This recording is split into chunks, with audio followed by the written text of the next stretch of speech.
Welcome to the Stephen Mansfield audio podcast.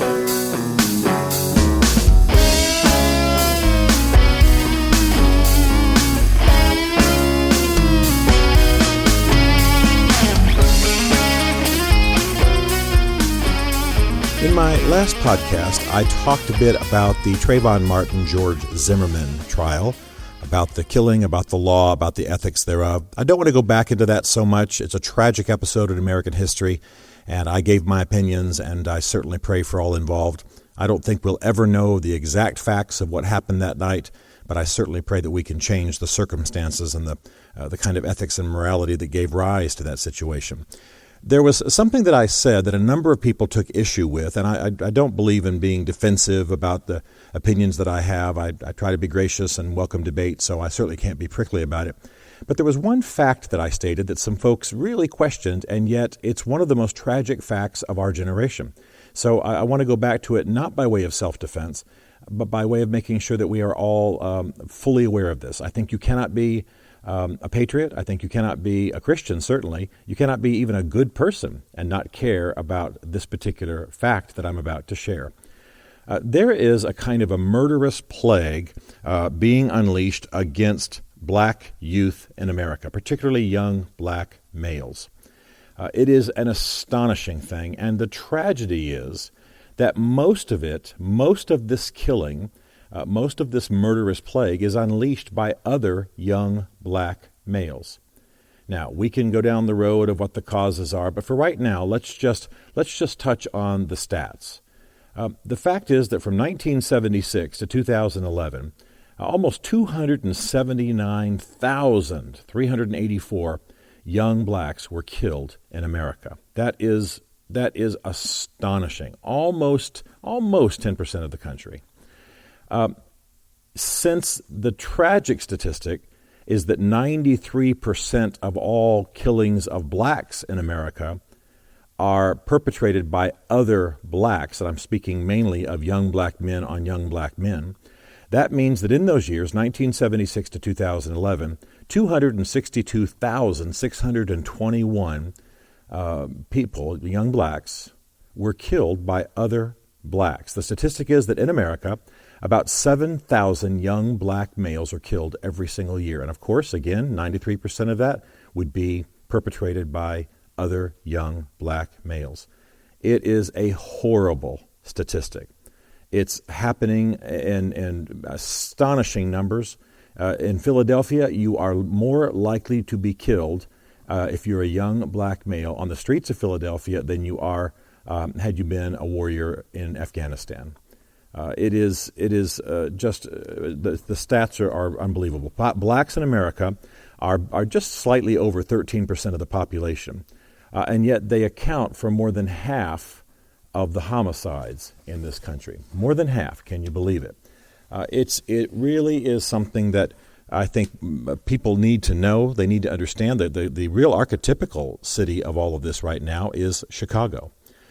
Chicago is, even though its total murder rate is down over the last decade, still about 500 to 550 blacks are killed every year in Chicago. In fact, you can count on the fact that by the time you hear this podcast, 200 blacks will have been killed in Chicago since the time of the Trayvon Martin George Zimmerman episode, not the trial, but the episode, the killing that night.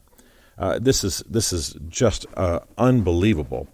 And the one that I need to say, again, always trying to be, I'm trying to be objective at all times. I'm trying to look at the real issues involved because I believe righteous, godly, serious-minded, patriotic people, good people who want to change the world, need to know the facts so they know where to turn their weapons of benevolence, where to address their efforts, their money, their giving, their support, their help, who to get behind in these situations.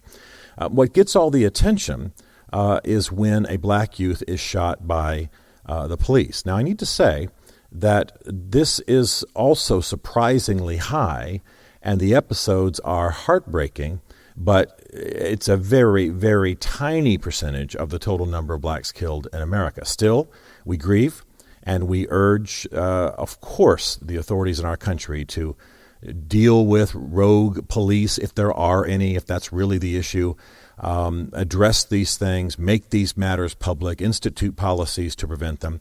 I think if you follow me at all, you know that one of the men I like and admire is the man who's been called, even in Newsweek and Time, the president's pastor up until recently. His name is Joshua Du Bois. Now, he and I would disagree on a number of things politically, but he's an advocate for black men. I'm an advocate for him as a result of him being an advocate for black men.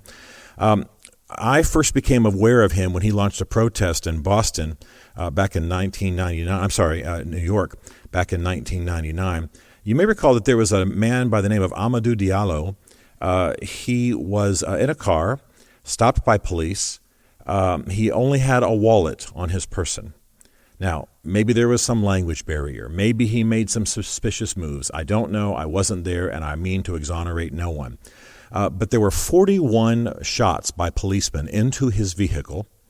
19 hit this man, killing him, and he was unarmed and doing nothing illegal.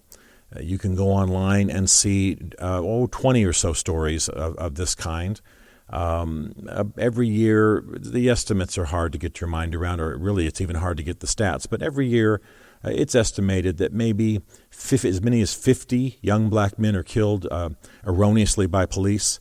And it is a tragic situation because think of a policeman in your average large city.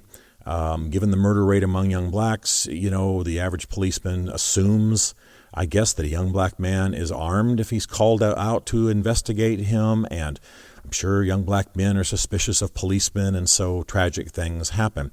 The other tragedy is that in more than half of these cases, the police officers who are shooting unarmed young black men are themselves black. Again, it's really more of a policeman versus young man issue. The fact that the young man's black is part of the profiling, I'm sure.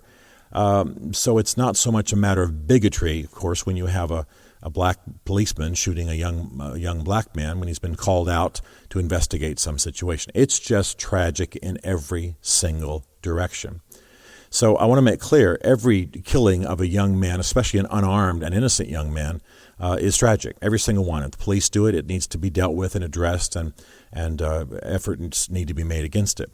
But let's keep it in perspective. That's not but a tiny, tiny percentage. In fact, I'm not sure it reaches to 1% in the course of a year of the number of young black men killed. Most young black men, of the thousands and thousands that are killed every year, are killed by other young black men. It's largely guns, and it's used as tools of dominance and violence and anger by black men on black men. So this is something that we need to know about, we need to address, we need to deal with. For me as a believer, of course, it starts first of all by caring and praying. This is not something I distance myself from because I'm a white man. It's not something that I can turn my head from and just say, well, let the bangers have at each other, as someone said on television not too long ago. No, this is a tragedy. If you believe Scripture, and many of you are Christians, certainly those who are not are welcome, as I have welcomed you many, many times. But if you are Christian, or if you're Jewish, you believe that unrighteously spilled blood has a voice that cries out to God. Now, I realize for the atheists listening, that sounds silly. Excuse us for a minute diving into the interior of our faith. But the reality is that the blood of each one of these slain young men cries out to God, no matter who did the killing. When it's done by a brother in a family or a brother in a race, if not a brother in just the family of humanity, it is even more tragic. So please know that the statistic that I shared in that last podcast is true. And again, I say that not by way of defense, but if you heard it for the first time, carry the sense of this tragedy in prayer, in your mind, in your conscience, in your heart, and support those organizations that are making a difference. Urge politicians to pay attention to these matters. It is probably, in part, every solution that we're hearing. The issues are not just economic, they're also moral, but they certainly are economic, and education's part of it, and social justice, and getting behind some of the great ministries that work among black youth. We as a people are called to bear each other's burdens. In fact, both in the Judaic tradition and in the Christian tradition, believers are called priests unto God. The word priest, perhaps more than any other thing, means guardians of the land. I can't plant myself in the United States of America, talk to God, cry out to God, present myself as caring about God's will on the earth, and not have my heart broken and not be about the business of trying to end this plague on young black men in America.